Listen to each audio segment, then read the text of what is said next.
Saya hamba Allah dari Jawa Barat ingin bertanya suatu hal. Sebenarnya apa itu khurafat dan apa saja contohnya? Serta bagaimana hukumnya mengatakan orang lain melakukan sesuatu khurafat? Mohon jawabannya Buya. Syukron. Wassalamualaikum warahmatullahi wabarakatuh. Khurafat adalah lafaz yang punya makna. Makna secara bahasa, ada makna secara istilah. Dan istilah pun berbeda-beda.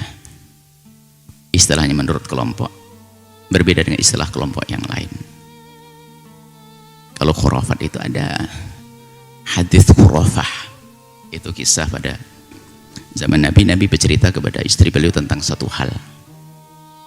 Lalu istri Nabi mengatakan hadis khurafah. Hadis yang khurafah itu artinya apa? Cerita yang indah. Cerita yang menyenangkan itu khurafah. Mula-mula seperti itu. Lalu Nabi mengatakan, atadruna mal khurafah? Kamu tahu apa khurafah? Nabi menjelaskan khurafah itu ada seorang laki-laki, rajulun, ya, asaratul jinnu. Jadi ada seorang laki-laki ditangkap oleh jin. Famakatha fihim, kemudian tinggal bersama jin ini adalah dalam tempo yang panjang. Tinggal bersama jin tempo yang panjang. Faraddauhu ilal insi, kemudian setelah itu sama jin dikembalikan kepada bersama manusia. Tolong ini kisah ini jangan dijadikan cerita nanti Hinang di Gunung Cermai lalu seminggu pulang cerita aneh-aneh, bukan itu. Ini cerita ini Imam Ahmad menyebutkan kisah ini. Biarpun kisah ini diperdebatkan oleh para ulama hadis, biarkan ulama yang berdebatkan, kita membaca riwayat Imam Ahmad bin Hanbal. Kemudian laki-laki itu bercerita tentang ajib, hal-hal yang menakjubkan yang ditemui di saat dia bersama golongan kaum jin. Yang menakjubkan,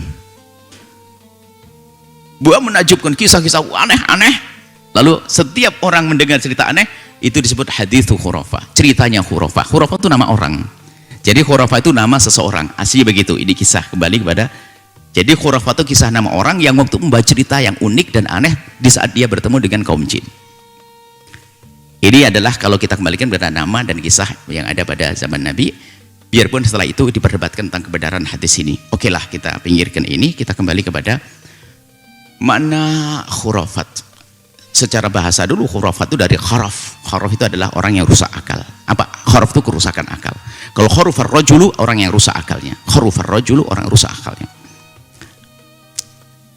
Tapi ini makna tuh bahasa tidak bisa kita bawa ke makna istilah. Khurafat dalam makna istilah adalah cerita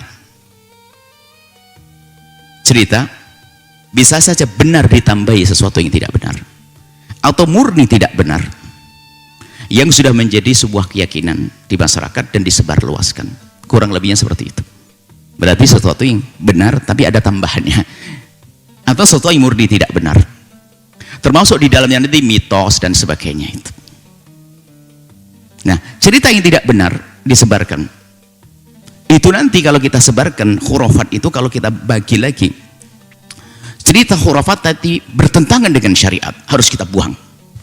Tentang adanya keyakinan atau tentang adanya kepercayaan orang menemukan Tuhan di mana, Tuhan, atau yang bertentangan dengan agama ada. Kalau gerhana matahari adalah rembulan dimakan buta hijau atau kisahnya apa. Nah, ini tidak ada urusan dengan agama. Selagi bertentangan dengan agama harus kita jauhkan. Ada satu kisah yang tidak dibenarkan, tidak benar, adalah buatan tapi tidak bertentangan. Kisah-kisah fiksi misalnya. Bahkan ada mitos yang dibuat dan semua orang tahu kalau itu nggak benar, tapi ada pesan. Mitos. Tapi ada pesan kebaikan, maka yang diambil pesannya. Semua orang tahu bahasanya kisahnya itu mitos. Tangkuban Perahu. Mana kisah benar Tangkuban Perahu? Tapi waktu itu masyarakat membuat kisah semacam itu, ada pesan berbakti pada orang tua. Berbakti yang diambil. Tapi jangan percaya, oh Tangkuban Perahu itu mananya, itu maling kundangnya, begitu misalnya. Mohon maaf ini Kak, masyarakat Sunda inilah. Ini kembali loh, pesan moralnya. Orang dulu membuat pesan moral, membuat kisah-kisah. Jadi orang membuat, mohon maaf, kalau kisah fiksi murni, kisah fiksi sendiri ada yang bertentangan dengan syariah, ini tidak bertentangan. Misalnya Anda buat satu cerita seorang anak muda yang hebat, penuh kecerdasan, baik, rajin ibadah, sholat, nggak ada di alam nyata, fiksi. Maka nggak bertentangan, karena Anda punya pesan di balik kisah ini. Dan dicari orangnya nggak ada.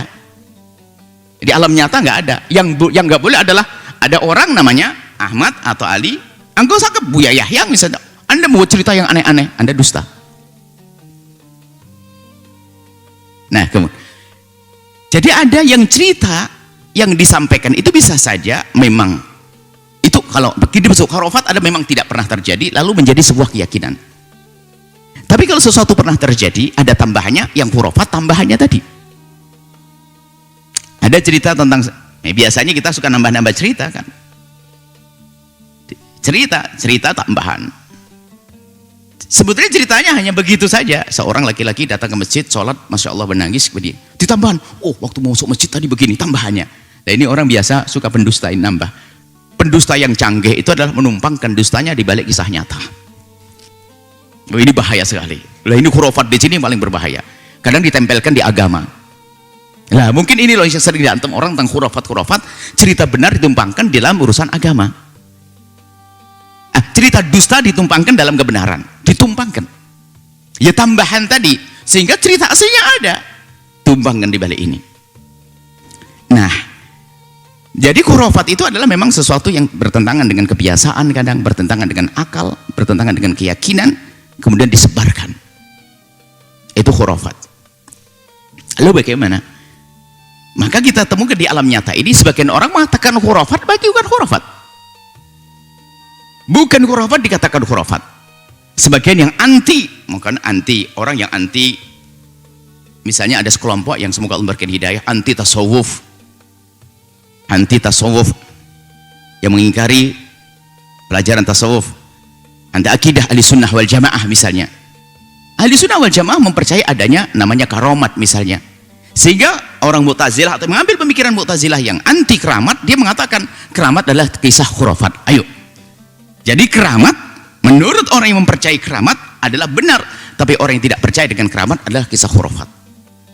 Padahal menurut orang ahli sunnah wal jamaah keramat ada karomah, kejadian luar biasa yang terjadi pada seorang soleh, seorang alim, seorang soleh yang luar biasa, di luar kebiasaan. Tapi bagi yang tidak percaya keramat akan disebut sebagai apa? Khurafat. Maka lihat tuduhan sebagian kaum mengatakan sufi adalah datang dengan khurafatnya. Sehingga khurafat ini bisa seperti kalimat bid'ah untuk senjata menghancurkan. Kalau ingin meruntuhkan orang langsung ini ahli bid'ah, ini ahli khurafat. Sehingga sufi adalah katakan ahli khurafat karena dia sering mendatangkan kisah-kisah keramat, kisah-kisah aneh-aneh. Nah ini seperti itu khurafat. Jadi ada khurafat menurut sebagian orang tapi hakikatnya bukan khurafat. Sehingga waktu Sayyidina Umar berkata bahwasanya ya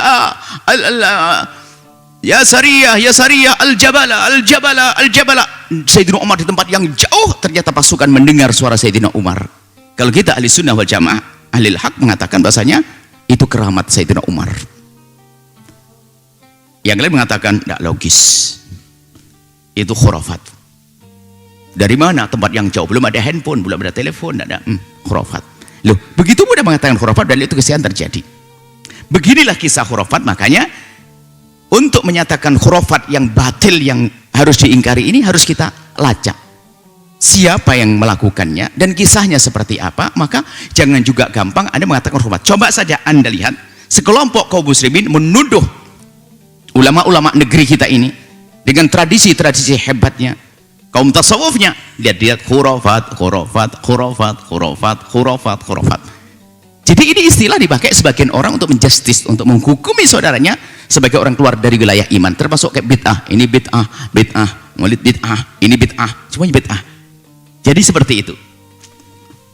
Padahal kalau kita rinci kayak tadi masalah khurafat, bisa jadi ternyata itu adalah sesuatu kebenaran, akan tapi bagi yang tidak percaya mungkin menganggap itu sebagai khurafat.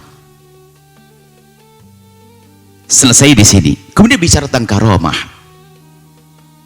Bicara tentang karomat, bagi yang tidak percaya keramat akan dikatakan oleh orang tersebut sebagai khurafat. Keramah yang terjadi pada ulama-ulama. Cuman kami himbau Anda kalau ingin cerita keramat itu bukan sekedar sesuatu masuk akal dan bisa terjadi selagi masih di bawah kekuasaan Allah. Anda pilih dong cerita-cerita keramat yang bakal membangun jiwa, mental, akhlak dan sebagainya. Jangan cerita yang aneh-aneh. Kemudian Anda pastikan kebenaran sebuah kisah keramat yang dinisbatkan kepada para ulama, para wali, para kekasih Allah.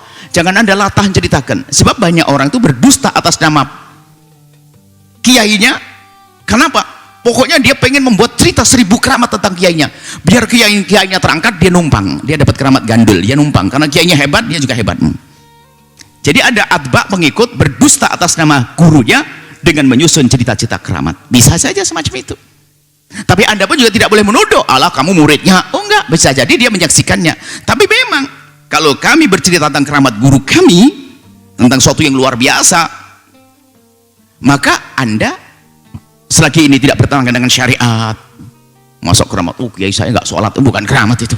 Ya, kiai saya ada kelebihan, satu yang bagi orang biasa adalah susah, tapi bagi guru saya kok ternyata dimudahkan, maka itu namanya karomah.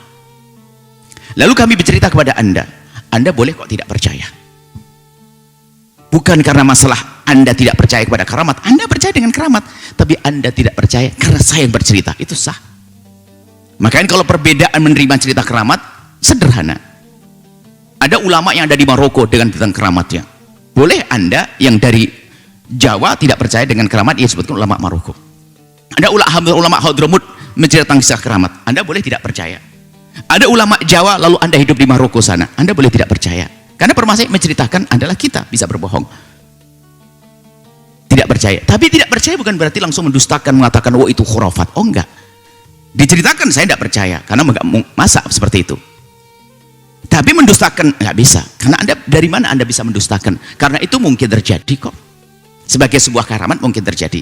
Kalau Anda tidak percaya karena Anda tidak kenal siapa dia dan guru itu siapa yang diceritakan, Anda sah. Misalnya ada seorang namanya apa? Syekh Ala siapa begitu, dan Anda tidak pernah kenal sebelumnya. Kemudian punya murid cerita bahwasanya tentang 1000 keramat. Mohon maafin nama buat nama karangan ya. Lu Anda yang tidak pernah kenal saya itu, terus tidak kenal siapa yang cerita, Anda terserah, itu tidak percaya nggak ada masalah. Oh Anda tidak kenal siapa dia, tidak kenal saya, wajar saja. Siapa sih dia? Siapa? Wajar.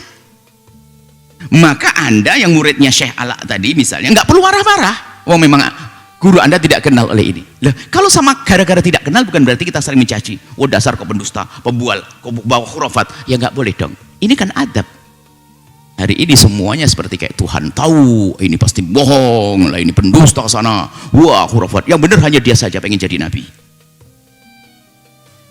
Adab.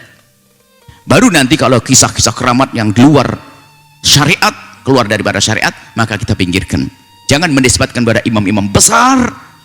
Kalau ada seseorang yang menisbatkan kepada imam besar, ulama-ulama besar, seperti Syekh Abdul Qadir Jailani, Syekh Ahmad Ar-Rifai, Syekh Junaid Al-Baghdadi dan seterusnya.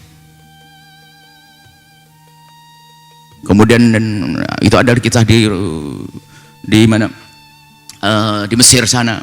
Kemudian kalau pergi ke Sudan, pergi ke Kayaman, ada mungkin ulama Imam Haddad rahimahullah taala, kemudian juga ada Sayyidina Al-Faqih Muqaddam dan sebagainya, atau ulama-ulama.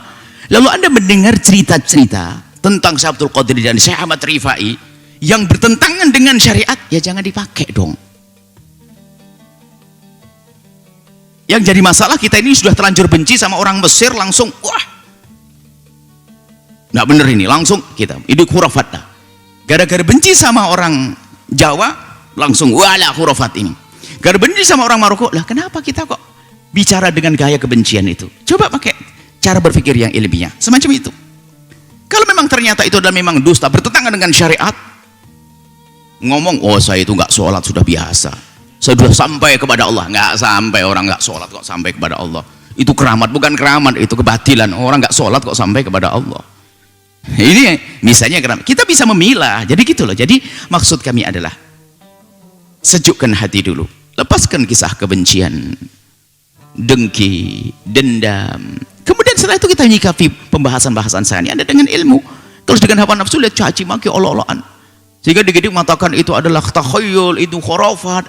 Senjata khurafat ini biasa dipakai oleh orang yang biasa membid'ahkan orang juga. Senjata membid'ahkan, senjata khurafat. Kalau sudah tidak cocok ini khurafat, tidak cocok ini bid'ah. Lah kenapa kok kita yang diajari dari kecil belajar menjaga lesan, tak taunya gampang mengambil, oh ini bid'ah, ini khurafat. Lah ini kan jadi masalah. Waspada, hati-hati. Menghukumi sesuatu sebagai hal yang khurafat batil sama seperti hal yang menghukumi yang bukan bid'ah, sebenarnya menggurui bid'ah yang sesat. Harus kita kan sesat, khurafat sesat. Tapi kalau ada khurafat yang masih bisa dijelentrehkan dan sebagainya, jangan mudah anda mengatakan ini khurafat yang batil. Akan tapi itulah kisah sesuatu yang luar biasa. Apakah disebut dengan istilah karomat atau yang lainnya. Jadi waspada untuk menilai seseorang, itu harapan kami. Insya Allah sudah jelas ya.